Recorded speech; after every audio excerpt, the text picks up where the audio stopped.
আসসালামু আলাইকুম। আশা করি সকলেই ভালো আছেন। সৌদি আরব যারা নতুন আসতেছেন তাদের উদ্দেশ্যে আমার ভিডিওটা।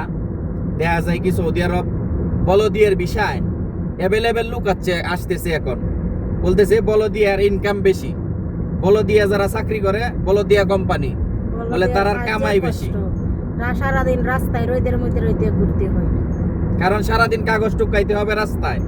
কিন্তু বেতন আপনি শুনলে আপনার মাথা ঘুরে যাবে। কিন্তু দালাল বলে আনে আপনাদেরকে, আরে 8 ঘন্টা ডিউটি করবা, তুমি মাসে 70,000 80,000 টাকা প্রতি মাসে ফাটাইবা, 8 ঘন্টা চাকরি করবা, বাইরে কামাইবা আরো 50,000।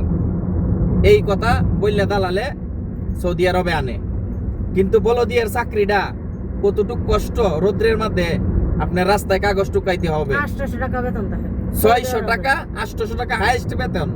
800 রিয়ালের উপরে সৌদি আরবের কোনো বেতন নাই বলদিয়া চাকরি। যারা আসবেন জেনে শুনে বুঝে আসবেন, কারণ সৌদি আরবে আসার সময় তো যে বললাম আপনাদেরকে বলা হয় বাহিরে কামাইবেন এত টাকা, আরে তুমি কোম্পানি চাকরি কোম্পানিতে তুমি যে টিয়ে বেতন হইবা এর চেয়ে 3 গুণ বেশি কামাইবা তুমি বাইরে কাম করিয়া।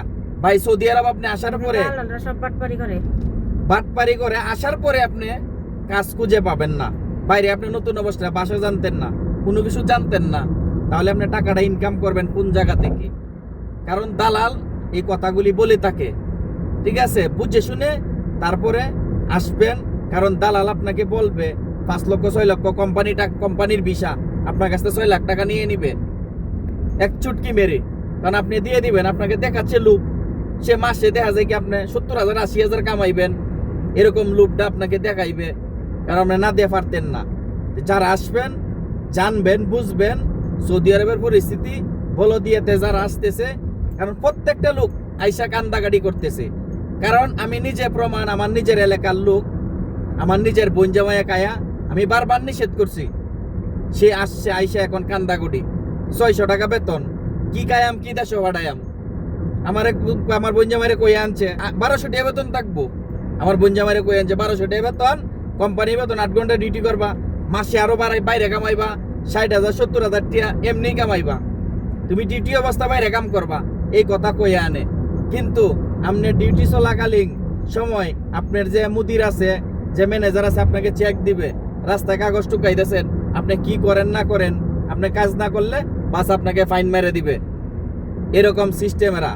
কিন্তু যারাই আসবেন, কারণ এরকম ভাবে বলদিয়ার বিষয়, কারণ যে মনে করবেন মাসে 1 লাখ টাকা কামাবো, ভাই আপনি আইসা দেখেন টাকা যে কামাইতে কতটুকু কষ্ট হয়। কারণ এক বেটার বাসা ধুয়ে দিলেও দেখা যায় কি আপনারা মাসে 11 দিন হয়তো একটা কাম পাইবেন। এক বেটা বাসা ধনের লাগিয়া আপনারা রাস্তার কাজ করতেছেন, কইবো আমার একটু কামটা করে দিয়ে যা, মাসে 1 দিন নিব, তখন আপনি কয় টাকা কামাইবেন? মাসে না 150 টাকা কামাইলেন, না আপনার কাউনের টাকাটা হইলো, এর চেয়ে বেশি হইতো না। কিন্তু এই সিস্টেমে বইলা আনে, কিন্তু আপনারা বুঝে শুনে আসবেন। বাহিরে ভাই সৌদি আরবে লোকজনের অভাব নাই। আপনি যে একলাই যে সৌদি আরব আইতেছেন মনে করবেন কাম আপনি একলাই করবেন, বলে কামের অভাব নাই। আপনি আইসা দেখেন ভাই, আপনি কাজ পাবেন না। আপনি ভাষা জানতেন না, সৌদি একটা কিছু কইলেও আপনি বুঝতেন না, তাহলে আপনি কাজটা করবেন কিভাবে? তো অবশ্যই জানবেন, বুঝবেন সৌদি আরবের পরিস্থিতি কি ভাই চলতেছে। কারণ সৌদি আরব বিদেশ যারা করে খুব কষ্টে করে, কারণ কেউ আনন্দে করে না, যারা আসে তারাই বুঝে।